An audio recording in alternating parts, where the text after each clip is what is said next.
Hey guys, Alex from 7th Hour Films back again with Jujutsu Kaisen. Last time around we had To You Someday, 2,000 years from now, or something. No, I'm mixing that up with other titles that are very similar to that. Anywho, Itadori and Junpei fought. Junpei has a jellyfish now. Then Mahito showed up, turned Junpei into a lizard dude, and then, fight happened, and then Nanami showed up, and that was that. So, yeah. I mean, you guys know how I stand on this current Junpei Yoshino arc that we're on. So, there's no point in harping on it anymore. Like always, the reaction is down in the description and the pinned comment for your viewing pleasure. So let's go ahead and jump right into this episode of Jujutsu Kaisen. Here we go.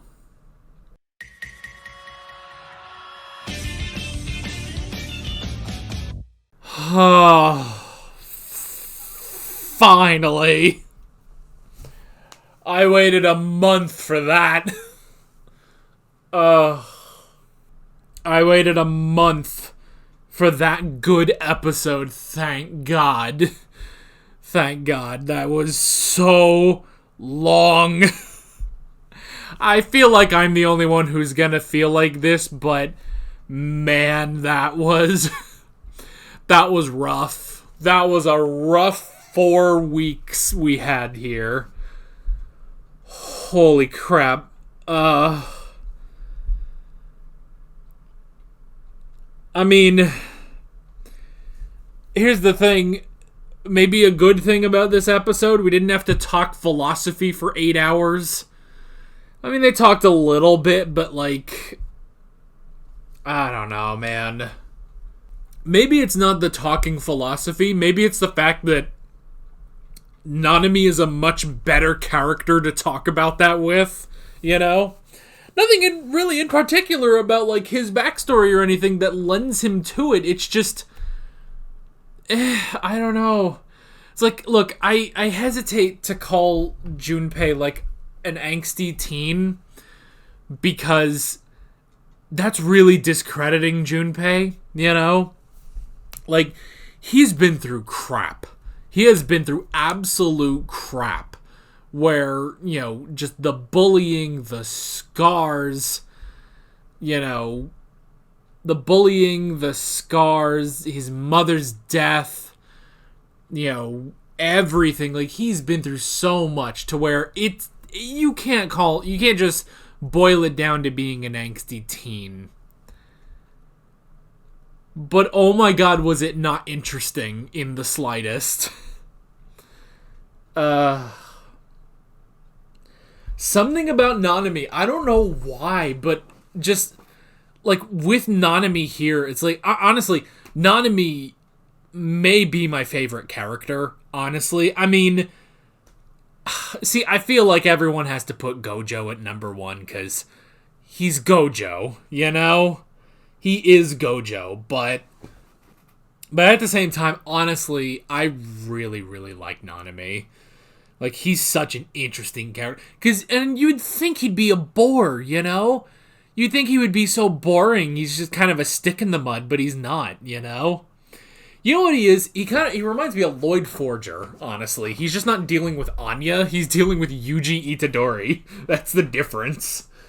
He definitely reminds me of Lloyd, just that kind of serious demeanor. But he makes it work. I mean, good lord, if you put him and Lloyd next to each other, they could look like twins, honestly, you know? Like, Kento Nanami, Lloyd Forger, and Yoshikage Kira, they all look like the same person, honestly. But, man, it's just, he's such an interesting character, you know? And I like that, because, you know, they kind of joked about it before, like, oh, I was a Jujutsu sorcerer. But then I realized Jujutsu sorcerers suck. So then I went to be a businessman. Then I realized businessmen suck. So I chose the less of two, basically. He chose the better of the two of them, and that was Jujutsu sorcerer. I like that just off of that goofy line, they made like a very interesting story for him, like a backstory of like, yeah, he was in the business world and he hated it, And, he talked about, reason to live. What is his reason to live, And, as he was going through life, he was just thinking, well, I'll make enough money to where by the time I'm 30 or 40, I can go live in a, low expense country and just live out the rest of my life, And yeah, it's just like, and that just became the only thing on his mind. Money. And I mean, but who can blame him, That's what our society is, and we live in it. We live in that society. But I mean, that's it, is you gotta work so that you can get money. And by the time you have money, there's a very strong likelihood that you will be dead, You will be dead or too old to do anything, You can't go... I mean, granted, though, if you're still in your good health and, you get... And granted, this isn't... I'm talking about if you get really old. He's talking about 40. 40 ain't old, but, you talk about getting up to, your 60s or 70s. You become a silver fox. Go do something with your money. Go, listen to vinyl records at 2 a.m. in Spain. I don't know.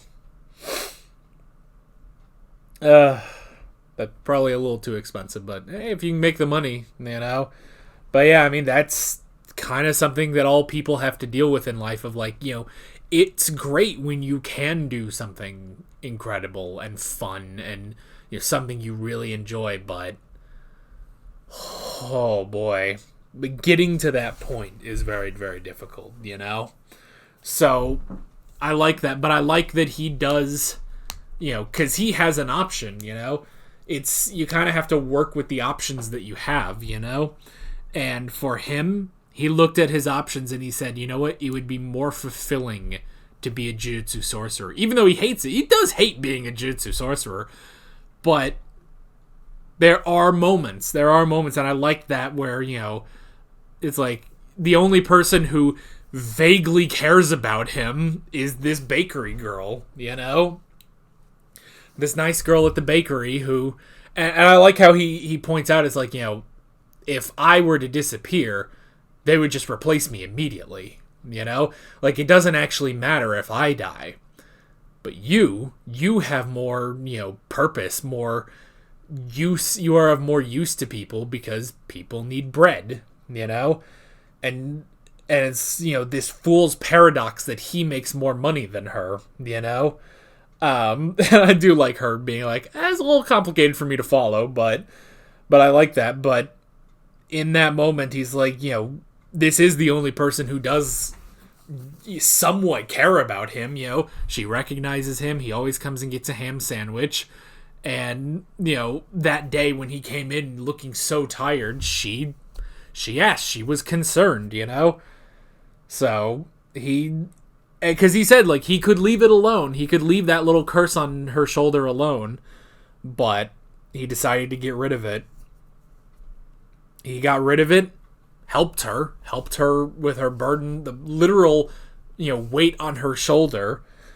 And in return, she was grateful. She said, thank you, And that was what he needed to return to being a Jutsu sorcerer.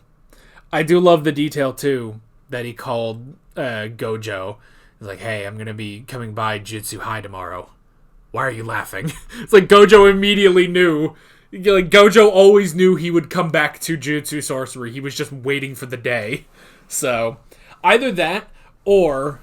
I think he always knew. He always knew, and it's like, you made such a big stink about hating Jujutsu sorcery, and here you come crawling back. So I love that little detail of, why are you laughing? It's such a good, like, you don't hear him, you don't see him, but that's such a good Gojo moment, So yeah, man, that was great. That was great, and it's such a simple, and again, even just based on a goofy kind of, based on a goofy, line when Nanami was introduced, but that was such a great backstory, man. honestly, Nanami, I think, is my favorite character right now. Fushiguro is up there too, and I'm curious to get more of that. But which, speaking of Sukuna, you know who Sukuna is interested in? He's interested in Fushiguro too, which is interesting.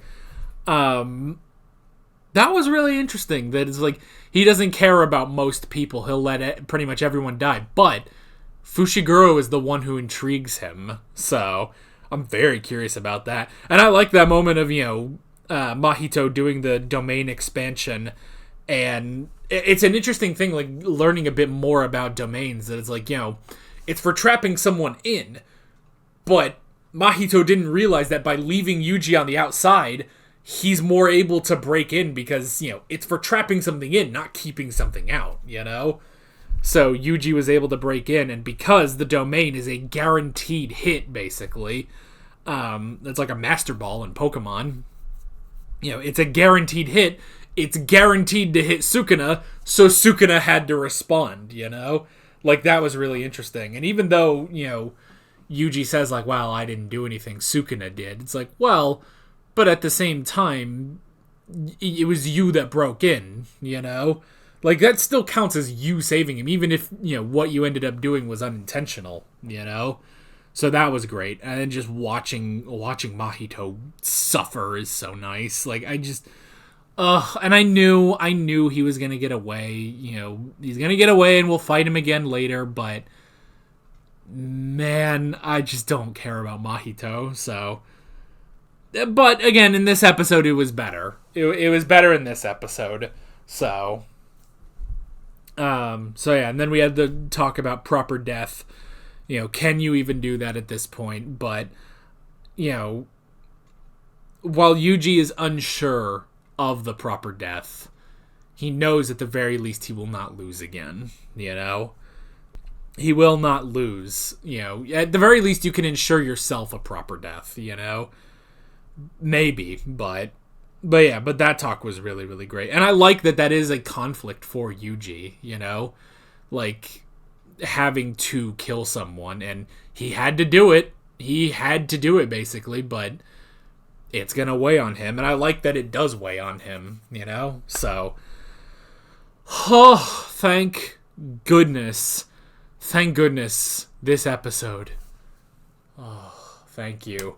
I had to sit through a month of philosophizing with teenagers. And, like, again, I hate to discredit... I don't want to discredit Yuji and Junpei, especially Junpei, but oh my god, it was so boring. It was so boring, and this was so much better. So, I don't know. Maybe I'm the ass. Who knows? I probably am, but what do you guys think of this 5-episode arc? I don't know. I'm curious, but I don't know. But next time, something else. Hopefully, he friggin' meets with the gang again. He's gotta meet up with Fushiguro and Kugisaki again, man. But we'll see. We'll see. With all of that being said, I'm Alex from 7th Hour Films, and I will see you guys next time. Take care. Alright guys, thanks for watching this video. There's a bunch of links on screen if you want to go click around any of those. There's a playlist with all of my Jujutsu Kaisen reactions, as well as another video you can go click on if you want. There's also a subscribe button and a Patreon button on screen, as well as other links in the description if you want to go check out any of those. See you guys later.